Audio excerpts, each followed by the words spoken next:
Meu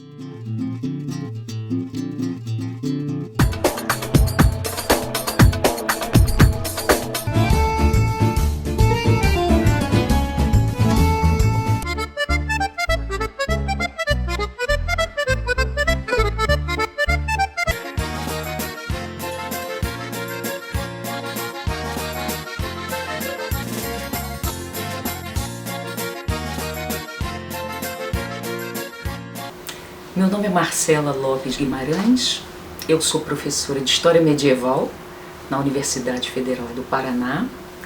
Sou uma autora acadêmica, mas sou também uma autora literária. Tenho algumas obras que eu escrevi pensando nas crianças e gosto muito dessa diversidade em mim. Marcela, e me conte, a sua origem étnica. Você veio do Rio de Janeiro? Sim, né? Eu sou carioca. É carioca? Sim, eu sou carioca e sou filha de portugueses. A minha mãe e meu pai são portugueses. E a minha mãe é de Lisboa mesmo, e do bairro do Rato, que é um bairro onde tem um lindo museu, a Casa Museu da Amália Rodrigues. Olha que interessante. E o meu pai não, meu pai é do norte, de Santo Tirso. E vieram para o Brasil na década de 50, que foi uma grande leva de portugueses na década de 50. Minha mãe, eu tive a felicidade de ver a pasta de entrada da minha mãe no Brasil, quando eu fui pedir minha documentação no Rio de Janeiro. Eu vi a pasta minha mãe com 4 anos de idade, e assim, aquela mãezinha, sabe? Aquela menina de 4 anos com penteado de menina, foi uma emoção muito grande, porque aí eu pedi a minha documentação por parte dela, que estava mais organizada que a documentação do meu pai. Tá. Essa tradição culinária que remete às suas origens, à tua família, então você tem muita coisa, eu penso, né? Tenho sim. Tenho a rabanada, sobre a qual eu já escrevi. Tem a carne do meu pai, carne assada do meu pai, que eu já escrevi também sobre ela. Mas tem o pudim de pão.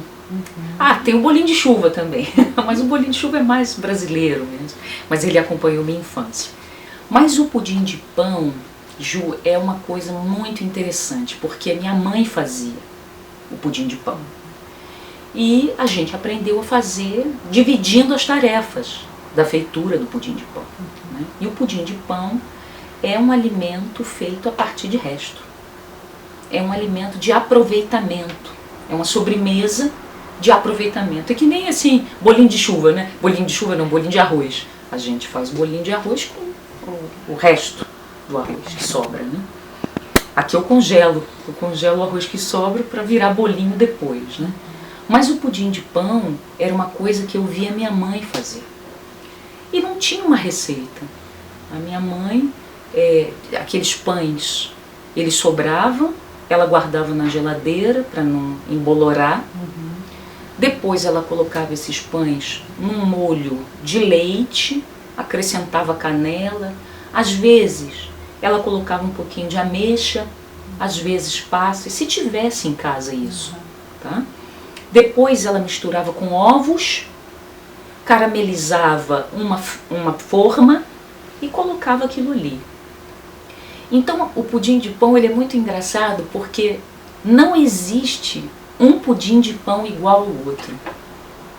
Porque às vezes sobrava na casa de mamãe pão francês, e às vezes um pedaço de pão doce. Não é chineque, é pão doce no Rio, né? E aquele pão misturava também.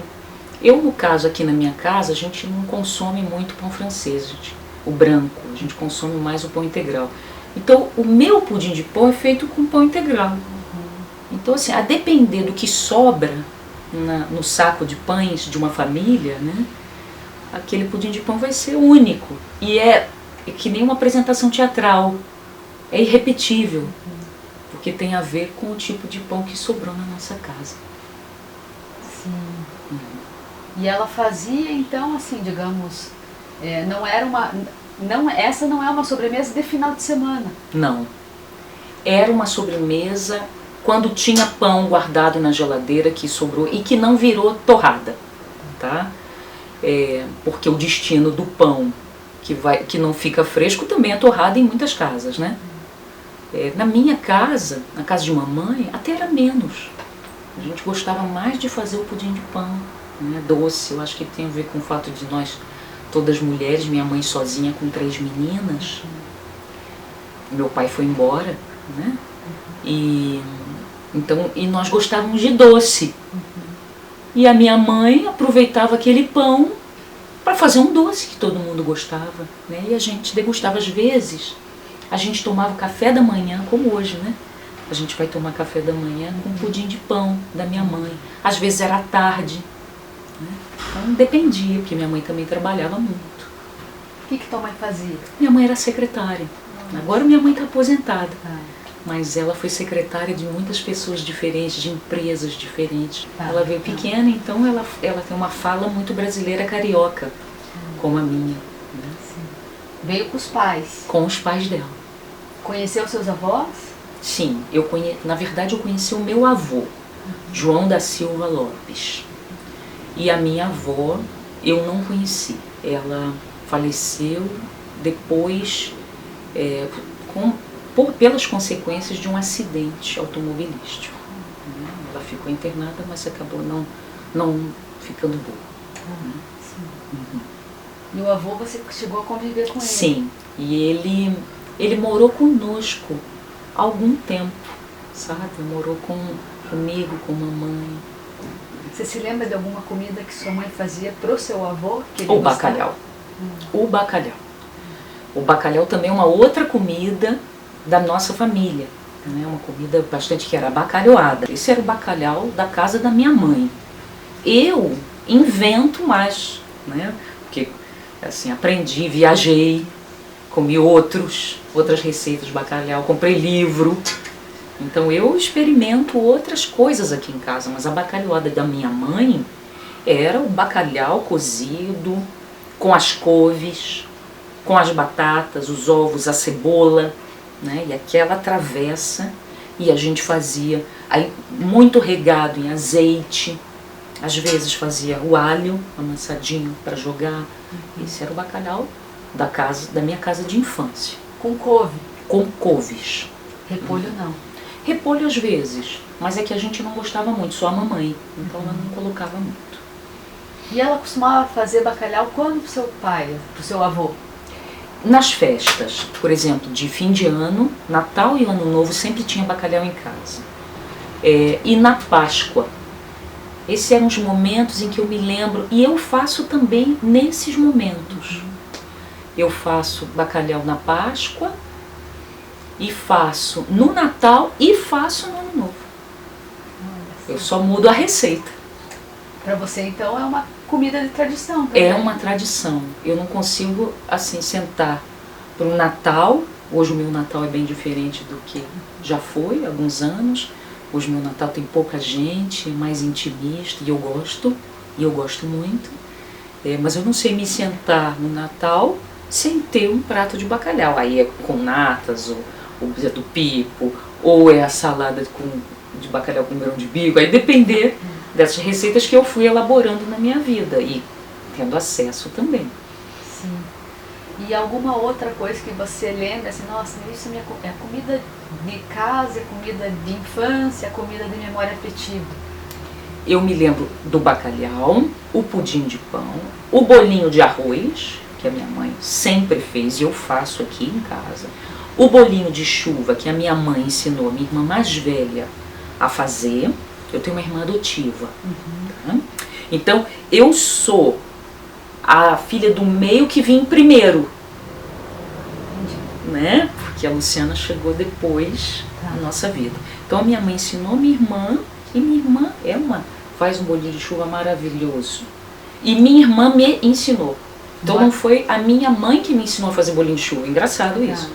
Foi a minha irmã mais velha que me ensinou. E eu faço bastante, quando chove. Bolinho de chuva? Isso. Tá. Quando chove, aqui, porque não pode ter bolinho de chuva com sol. Tá. Aí é uma falha.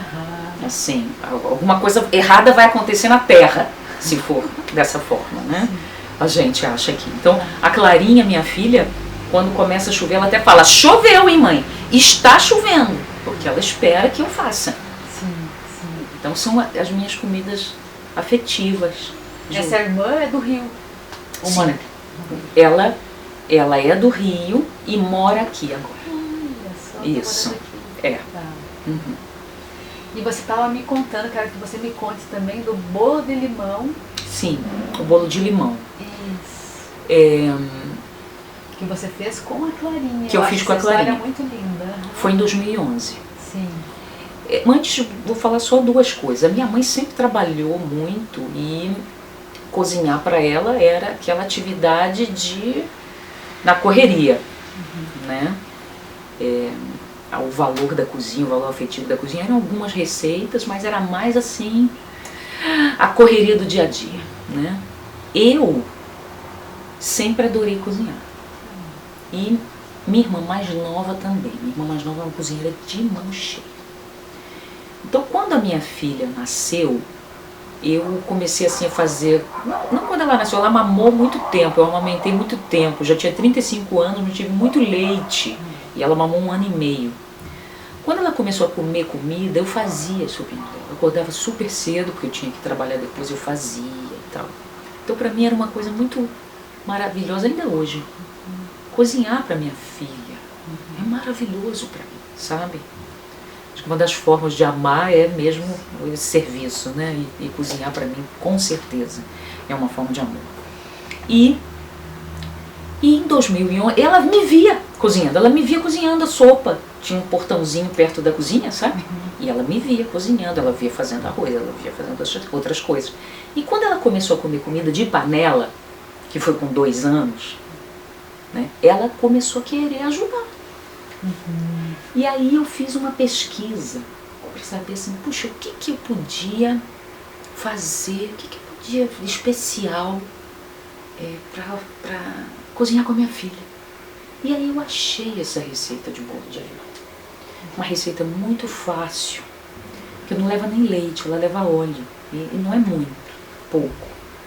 E é uma receita que tem que ralar o limão para ter a raspinha, que tem que fazer o suco do limão. Então a gente começou a fazer essa receita em 2011 e nós fizemos anos essa receita. Eu ainda faço, né? Agora que ela está adolescente eu faço mais sozinha.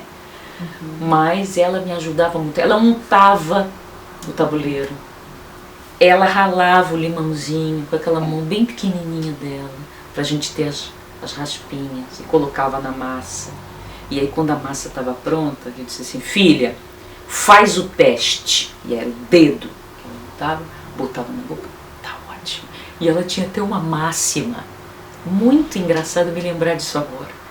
Ela dizia assim, Juliana, sem brincadeira, massa boa, bolo bom. Eu não sei onde ela ouviu isso, se ela inventou. E hoje em dia eu até brinco com ela, filha, massa boa. E aí ela faz assim, sabe? Mas era uma receita que nós fazíamos muito. E eu faço também, porque eu adoro limão.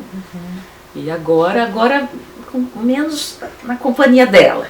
Sim. Mas foi uma receita que eu fiz muito com ela. Agora ela tá com adolescente. 15 anos. 15 anos. Isso. A Clarinha. Clarinha. Se tem uma Clarinha, tem uma Clarinha também. E Marcelo, e você fez uma crônica ou um conto? Uma crônica? Foi uma né? crônica. Uma crônica do pudim de pão, né? Foi. Que sorte Foi. a minha, né? Ter a minha entrevistada que fez uma crônica sobre a comida que ela tá falando. Eu quero que você leia pra gente. Tá bem, Ju. Foi uma chamada do selo Off Flip para uma coletânea chamada Nós, textos de autoria feminina. E aí eu escrevi uma crônica sobre o pudim de pão. Ela se chama Pudim de Pão e ela ficou em 3º lugar, né? No ano. Ainda premiada. Foi Não premiada. Uma crônica premiada. E a primeira edição foi em 2023, foi ano passado, né? Então eu vou ler para você, né? O pudim de pão.